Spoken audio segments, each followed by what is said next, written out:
Pulse যখন দেখবে তখন তুমি যেখানে পালস দেখছো, যে আমরা তো তিনটে আঙুলে পালস দেখছি, সেই তিনটে আঙুলেরই পালস স্পেস, এই স্পেসটা তুমি রাখবে এই পালসের উপরে।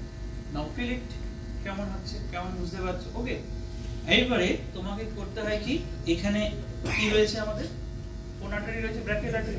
তো ব্র্যাকিয়াল আর্টারির উপর আরেকটা হাত রাখো, সেখানেও তুমি পালস ফিল করতে পারছো। ওকে, এইবারে তোমাকে পেশেন্টকে জিজ্ঞেস করতে হবে যে কাঁধে কোনো ব্যথা আছে কিনা। তুমি হঠাৎ করে কারো কাঁধে ব্যথা আছে তুমি তুলে দিলে সেটা হতে পারে না, সেটা নেগেটিভ মার্কিং। তো আগে জিজ্ঞেস করতে হবে যে আপনার কাঁধে কোনো ব্যথা আছে কি, যদি নেই, যদি না থাকে তাহলে আমি এটাকে লিফট করব। এইভাবে হাত লিফট করলাম, লিফট করে কি ফিল করব, নিজেরা ফিল করবে বাড়িতে নিজেদের পালস গুলো, দেখবে কিছুক্ষণের জন্য পালসটা একটু কমে গেলেও আবার নর্মাল হয়ে যাচ্ছে, ঠিক আছে। কিন্তু যাদের ওয়াটার হ্যামার পালস থাকবে, water hammer means hammer made of water, জলের একটা ধাক্কা আসছে, তাই তো। তোমার হাতে এই জায়গাতে মনে হবে যে একটা ওয়াটারের ফোর্স প্রত্যেকটা পালসে এসে ধাক্কা মেরে চলে যাচ্ছে, ঠিক আছে।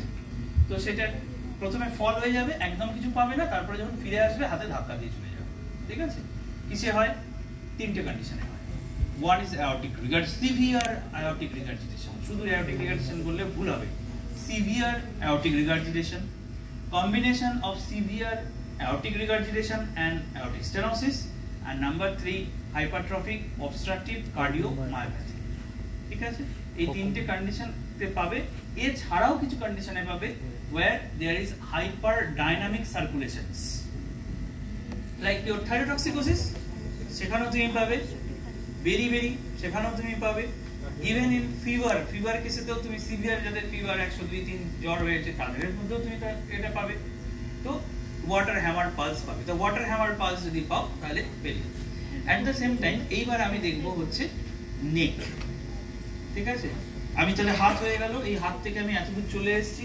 এবার হাত আরেকটা জিনিসও মনে রাখবে যে হাত যখন তোমরা দেখছো, দু হাতে পালস দেখছো, হাতের এক্সামিনেশনে আগে তো করা হতো, যখন অ্যানজিওগ্রাফি করা হতো তখন মোস্টলি করা হতো ইনগুইনাল ভেসেলস দিয়ে, ঠিক আছে। এখন কিন্তু রেডিয়াল আর্টারি দিয়ে অ্যানজিওগ্রাফি অনেক বেশি পপুলার। যত এখন সারা ভারতবর্ষ, সারা পৃথিবীতে যত অ্যানজিওগ্রাফি হয় তাতে হসপিটাল স্টে কমানোর জন্য রেডিয়াল অ্যানজিওগ্রাফি করা হয়, দিস ইজ ভেরি পপুলার নাও। তো সেই জন্য রেডিয়াল আর্টারির কাছে কোনো স্কার আছে কিনা সেটা তুমি দেখে নিতে পারো এখানে, ওকে। সেইটা যদি দেখতে পাও তাহলে বুঝবে রেডিয়াল অ্যানজিওগ্রাফি হয়েছে কিনা, স্কার পাবে ওখানে। এই যেমন হাত দেখা হয়ে গেল, আমি চলে এলাম নেকে, ঠিক আছে। আমি একদম স্টেপ বাই স্টেপ, তুমি এইভাবে এলে, এইভাবে এসে আমি এখানে চলে এলাম নেকে যখন এলাম তাহলে আমি নেক ফার্স্ট যখন এক্সামিনেশন করব, কার্ডিওভাস্কুলার সিস্টেমের ইম্পর্টেন্ট নেক এক্সামিনেশন হচ্ছে ক্যারোটিড এবং জুগুলার ভেনাস পালস প্রেসার দেখা। ক্যারোটিড কেন দেখব? যদি ক্যারোটিড ডান্স সাইন আছে কিনা, that is called Corrigan sign, তাই তো। কোরিগান সাইন্স বা carotid dance sign. Carotid dance signs বা কোরিগান সাইন্স কোথায় পাওয়া যায়? Severe form of aortic regurgitation, ঠিক আছে। তাহলে সেটা আমি আছে কিনা দেখব। নেক্সট আমি দেখব তাকে পেশেন্ট 45 ডিগ্রি অ্যাঙ্গেলে যদি থাকে তাহলে ভেরি গুড, না হলে আমি যদি বসেও দেখি তাহলে আমাকে দেখতে হবে অ্যাটলিস্ট ক্লেভিকেলের উপরেতে কোনো ওয়েভ পাওয়া যাচ্ছে কিনা, ওয়েভ, ঠিক আছে। এবার ওয়েভ যদি পাওয়া যায় তাহলে সেটা বুঝতে হবে যে সেটা কোনো জুগুলার ভেনাস প্রেসার কিনা। কোথায় থাকবে না, বিটুইন আ ট্রায়াঙ্গেল। কিরকম ট্রায়াঙ্গেল না, দেখো এদিকে হচ্ছে স্টার্নোক্লিডোমাস্টয়েডের ল্যাটারাল বর্ডার, এদিকে হচ্ছে তোমার অ্যান্টেরিয়র ট্রায়াঙ্গেলের বর্ডার, আর নিচে হচ্ছে ক্লেভিকেল, ঠিক আছে। এই যে এখানে ট্রাপিজিয়াসের বর্ডার, এখানে যে ট্রাপিজিয়াসের বর্ডার, এই হচ্ছে ক্লেভিকেল, আর হচ্ছে এই ল্যাটারাল বর্ডার অফ তোমার স্টার্নোক্লিডোমাস্টয়েড। এই ট্রায়াঙ্গেলটার মধ্যে তুমি যে যদি কোনো ওয়েভি প্যাটার্ন দেখতে পাও, that wavy pattern is due to jugular venous pressure. 90 degree angle te just presence of this wavy pattern is significant, but 45 degree angle আমাদের এটা মাপতে হবে, ঠিক আছে। বিকজ কেন এটা আমরা কি জিনিস, জুগুলার ভেনাস প্রেসারটা কি জিনিস, রাইট সাইড, কেন রাইট এট্রিয়াল প্রেসারটা আমরা এখানে দেখতে পাচ্ছি, কেন? SVC is in line with the internal jugular. Number 1, number 2, একটা হচ্ছে SVC in the line of and same line of right atrium, ঠিক আছে। ওটা ঠিক আছে। আর next No valves. No intervening valve, তাহলে মাঝে কোনো ভালভ নেই, একদম ডাইরেক্টলি রাইট এট্রিয়ামটাই ডাইরেক্টলি উপরে টিউবের মতো উঠে গেছে, তাই তো? তাহলে রাইট এট্রিয়ামের মধ্যে যে প্রেসারটা থাকবে সেই প্রেসারটাই এখানে রিফ্লেক্টেড হবে। দ্যাট ইজ ওয়াই আমরা JBP is very important. JBP যখন তোমরা দেখছো তাহলে একটা আমরা হচ্ছে এই অ্যাঙ্গেল অফ লুইস বা সেকেন্ড ইন্টারকস্টাল স্পেস থেকে কত দূরে তোমাদের রাইট এট্রিয়াম আছে জানো ফ্রম অ্যানাটমি? 5 সেন্টিমিটার। তাহলে 5 সেন্টিমিটার প্লাস এক্স যে ভ্যালুটা তুমি পাবে, কিভাবে মাপবে না, যদি তুমি এই ধরো ও 45 ডিগ্রি অ্যাঙ্গেলে আছে, ঠিক আছে? তাহলে ধরো তুমি এরকম জায়গাতে একটা জেবিপি পাচ্ছ, তাহলে যেখানে পেলে সেখানে বডির প্যারালালি তুমি এখানে একটা ধরলে, আর ঠিক অ্যাঙ্গেল অফ লুইস ধরো এই যে এখানে আছে, সেখান থেকে তুমি আরেকটা স্কেল ধরলে, এই যে স্কেলে এই যে এতটা পেলে, এই যে স্কেলে যে এতটা পেলে, এইটা হচ্ছে তোমাকে মাপতে হবে কত সেন্টিমিটার। এই centimetre plus 5 is centimetre of water, centimetre of water, centimetre of mercury নয় এখানে, বা কোনো মার্কারি নয়, centimetre of water pressure of JVP, jugular venous pressure. Normal jugular venous pressure generally কত থাকে জানো তোমরা? কত ম্যাক্সিমাম হতে পারে?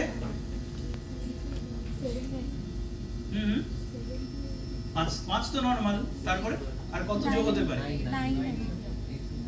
ম্যাক্সিমাম 3 to 4 অ্যাড হতে পারে, 3, ঠিক আছে? 8 or 9 এরকম। কিন্তু তার বেশি যদি হয়ে যায় তাহলে আমরা বলবো ইনক্রিজ জুগুলার ভেনাস প্রেসার, ঠিক আছে? এবার ইনক্রিজ যে জুগুলার ভেনাস প্রেসারটা দেখলাম, সেটা পালসেট করছে কিনা সেটা দেখতে হবে, whether it is pulsating or fixed। এমনও হতে পারে যে শুধু জাস্ট প্রেসারটা উঠে আটকে আছে এরকম ভাবে, ঠিক আছে, একই জায়গাতে, সেটা পালসেট করছে না, উঠছে নামছে না, এরকম হতে পারে। এখানে আমরা তিনটে সাইন আমরা দেখতে পেতে পারি। একটা কি, নাম্বার 1 হচ্ছে যখন আমরা পেলাম, নেক্সট আমি একটা বলবো যে আপনার অ্যাবডোমেনে কি কোনো ব্যথা আছে? যদি না থাকে তাহলে I will press abdomen anywhere.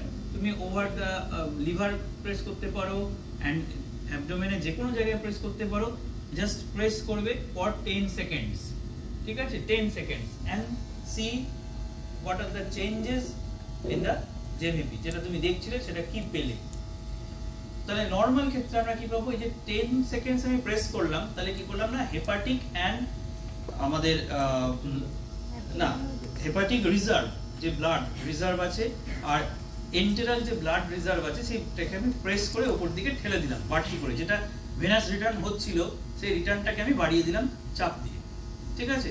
যে মুহূর্তে চাপ দিয়ে বাড়িয়ে দিলাম, তাহলে ব্লাড বেশি করে যাবে রাইট এট্রিয়াম, ন্যাচারালি কি হওয়ার কথা, ব্লাড সেন্টিমিটার অফ ওয়াটারটা বেড়ে যাবে, নরমালি তাহলে বাড়লো, তাহলে সেইটা বাড়লো কিনা, নাম্বার 1। নাম্বার 2, যখন আমি ছেড়ে দিলাম তখন সেটা র্যাপিড ফল হলো কিনা। যদি ফল হয়, অ্যান্ড ফল যদি র্যাপিডলি হয়, তাহলে বুঝতে হবে তার জুগুলার ভেনাস প্রেসার আছে, অ্যান্ড দ্যাট ইজ সিগনিফিক্যান্ট, ঠিক আছে? মানে রাইজের থেকেও ইম্পর্টেন্ট হচ্ছে ফল। দেখবে হ্যারিসনে এই কথাটা লেখা আছে যে যতটা বাড়লো তার থেকে বেশি কমলো, যদি ঝপ করে নেমে যায়, দ্যাট ইজ ইম্পর্টেন্ট। তাহলে এটা যদি থাকে তাহলে বুঝবে তুমি jugular venous pressure is high, normal একদম আছে, ঠিক আছে? আর কি, আর একটা তুমি বলবে ডিপ ইন্সপিরেশন নাও, জোরে নিঃশ্বাস নাও, অ্যান্ড হোল্ড, নিঃশ্বাস নিয়ে যদি ধরে থাকো। ইন্সপিরেশনেতে আমরা কি করি, ইন্সপিরেশন হলে কি হয়, নেগেটিভ ইন্ট্রাথোরাসিক প্রেসার হয়ে গেল, সেটাতে কি হয়, পাম্পিং এফেক্টে ভেনাস রিটার্ন তাহলে বেড়ে যাওয়ার কথা। এই প্রসেসে তাহলে ভেনাস রিটার্ন যদি বেড়ে যায় তাহলে যদি বেড়ে যাওয়ার কথা, কিন্তু there is some situations, particularly one situation, যেখানে প্যারাডক্সিক্যালি এই বেড়ে যাওয়াটা কমে যায়, ঠিক আছে? সেইটাকে তোমার কোথায় হয়, এটার এই জিনিসটা হয়েছে কনস্ট্রিকটিভ পেরিকার্ডাইটিস। কনস্ট্রিকটিভ পেরিকার্ডাইটিসে কি হয়, হার্টটা জ্যাকেটের মতো জমে আছে, ঠিক আছে? তো সেখানে যখন জ্যাকেটের মতো যে নেকে একদম শক্ত হয়ে আটকে আছে, ভেনাস রিটার্ন যেখানটা হবে, সেখানে তুমি যখন নেগেটিভ ইন্ট্রাথোরাসিক প্রেসার দেবে, ব্লাড সেখানে ঢুকতে পারবে না। ঢুকতে না পারার জন্য তোমার যা ছিল তার থেকেও বেশি কনস্ট্রিক্টেড হয়ে যাবে নেগেটিভ ইন্ট্রাথোরাসিক প্রেসার জন্য, তো ব্লাড চেপে বেরিয়ে গেল বাইরে থেকে, কিন্তু এট্রিয়ামের মধ্যে বেশি ব্লাড ঢুকলো না, তাই ওটা ফল করে গেল, ঠিক আছে?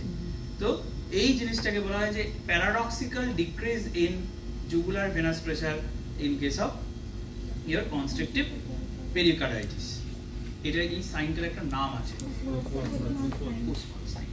ঠিক আছে, দ্যাট ইজ কুসমাল সাইন।